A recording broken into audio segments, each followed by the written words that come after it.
Naabutan ko dito sa Mongkok na mayroong Dragon Boat Festival. So, yung bawat sayaw ng mga dragon na gumaganap at mga bawat tugtog ng kanilang mga drum, bawat yan po lahat ay may kahulugan sa lalo na sa mga Chinese people na gumaganap ng kanilang Chinese New Year.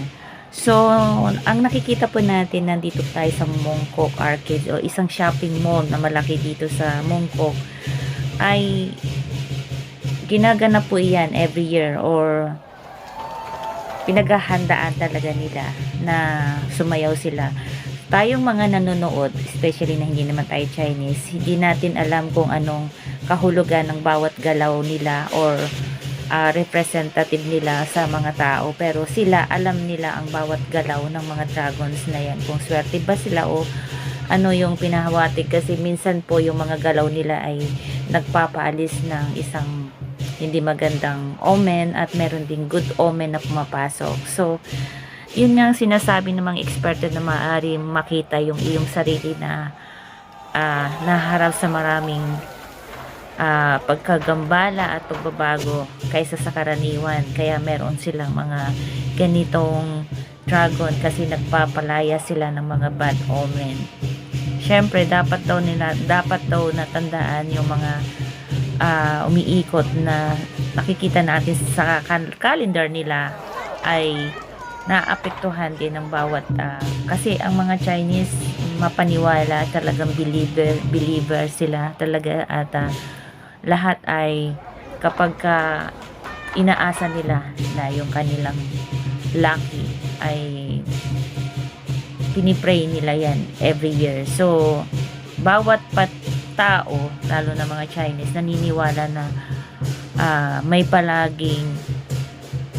may kabutihan at grasya or lucky. Kaya lagi sinasabi na huwag masyadong mag-alala at isipin lang kung paano maaaring magbago ang kanilang ang kanilang kapalaran at makatulong yun sa kanila na kahit papaano, di ba? So, yung mga paniniwala nila. So, sila lang talaga yung nakakaalam.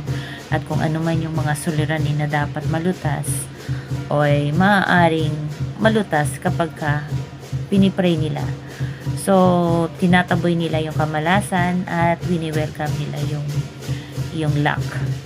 At sabi nga ng pinakamataas na mga fengshui or mga Buddhist na maaring yung iba na pumunta sa templo at syempre bago ka pumunta sa temple nila, kailangan dalhin mo yung positive thing na para maghikayat sa mga tao syempre na pinanganak sa dragon, year of the dragon, wood of year of the dragon. So yun yung sinasabi nila na yung mga pinanganak ng year of the dragon, syempre katumbas noon, syempre nandyan yung ox, yung goat, yung monkey, yung rooster, yung dog at horse na makakakuha ng karagdagan ng mga pagpapala ngayong taon. So kasama tayo doon sa mga binanggit.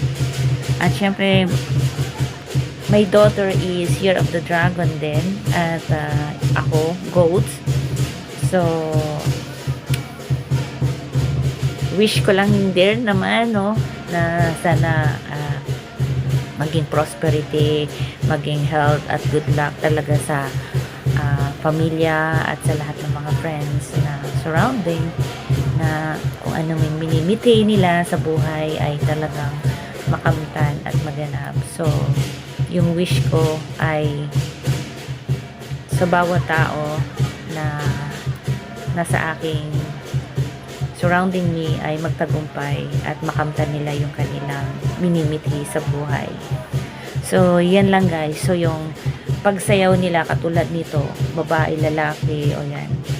Yan po yung representative na bad omen na sa loob ng taon at pagpasok ng taon. So, napakaganda pero syempre hindi natin alam kung anong ibig sabihin ng mga bawat sayaw nila.